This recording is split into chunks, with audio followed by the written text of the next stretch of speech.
seja bem-vinda a mais uma análise do Quem Disse. Hoje a gente vai mergulhar numa única definição, uma ideia que, sozinha, mudou completamente o jeito que o Ocidente enxerga a política e o poder.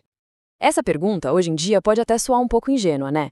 Mas existiu uma época em que a resposta era um sonoro ninguém. A política era virtuosa e ponto final. Para entender essa virada de chave, a gente precisa dar um pulinho lá na Roma Antiga. Para eles, fazer essa pergunta seria o mesmo que perguntar se o sol é quente. Era óbvio. A política não era apenas uma coisa virtuosa. Ela era a própria virtude em ação. Então, vamos lá. No mundo clássico, para pensadores como Cícero, política não era uma carreira que se escolhia ou um mal necessário que a gente tem que aguentar. Não. Era a atividade mais nobre, a expressão máxima de uma vida boa e racional.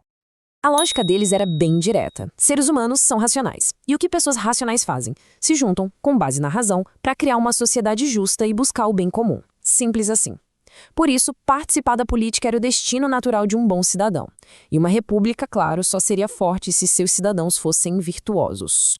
Agora, preste atenção, porque aqui está o pulo do gato. Toda essa estrutura grandiosa, toda essa ideia de política como virtude, dependia de uma única e fundamental definição. O que exatamente é um povo? Essa é a definição clássica de Cícero. E o que isso quer dizer? Bom, consenso de lei significa um acordo baseado na razão em princípios justos. E comunhão de utilidade quer dizer um propósito em comum, como buscar a paz e a justiça. Em outras palavras, um povo era um grupo unido pela razão e pela virtude. Exatamente. Isso deixa bem claro, né? Um bando de criminosos, por mais organizados que fossem, jamais poderia ser um povo de verdade aos olhos de um romano. Faltava a base de tudo, a virtude e a justiça. Era, digamos, um clube bem exclusivo. E aí, no meio dessa história, surge uma nova perspectiva. Uma ideia que parece boba, inofensiva, mas que vai funcionar como a primeira peça de dominó que derruba todas as outras. E a ideia foi, simplesmente, redefinir a palavra povo. Olha que interessante a simplicidade dessa mudança. A base que une as pessoas deixa de ser a razão, algo objetivo, e passa a ser a vontade, o desejo, o amor. Um povo não é mais um grupo unido pelo que é justo, mas sim um grupo unido por um amor em comum, não importa qual seja.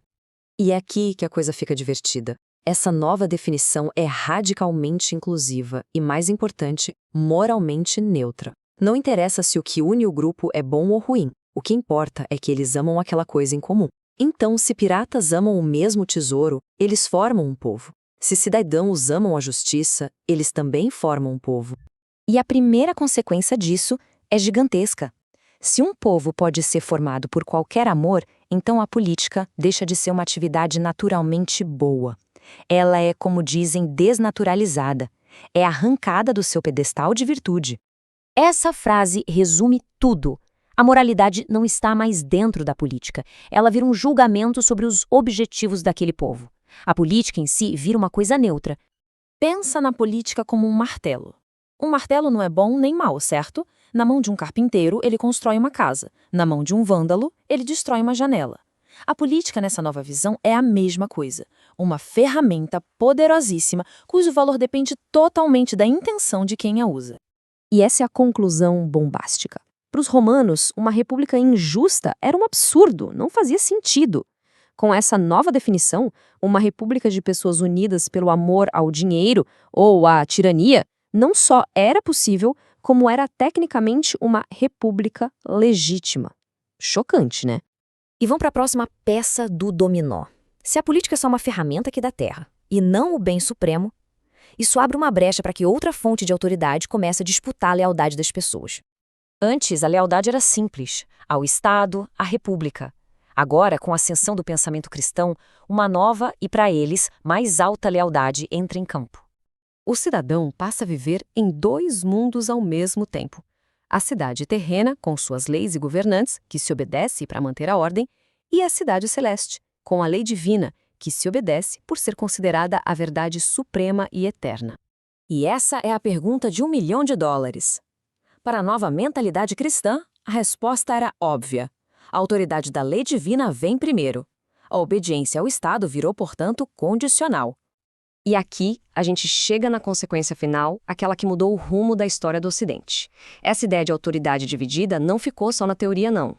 Ao questionar a autoridade absoluta do Estado, essa filosofia criou um vácuo de poder. Porque se o imperador não tem mais a palavra final, quem tem? Essa pergunta abriu a porta para uma outra instituição reivindicar esse poder para si. Essa ideia se tornou a base para mais de 1000 anos de história europeia. Toda a tensão e a briga por poder entre reis e papas, entre o poder temporal e o espiritual, tudo isso tem sua raiz nessa pequena mudança de conceito que começou com a redefinição da palavra povo. Então, para a gente amorrar tudo, a política deixou de ser um fim em si mesma para virar um meio. O conceito de povo saiu da razão e foi para o amor, para a vontade. E a autoridade do Estado, que era absoluta, passou a ser dividida e condicional. E essa é a grande virada de chave. A desnaturalização da política transformou. Ela perdeu aquela aura de virtude e se revelou como que talvez sempre tenha sido, um instrumento de poder imenso, capaz tanto de construir quanto de destruir. E essa pergunta, que nasceu lá num debate filosófico da antiguidade, continua sendo, talvez, a questão política mais urgente e mais relevante dos nossos tempos.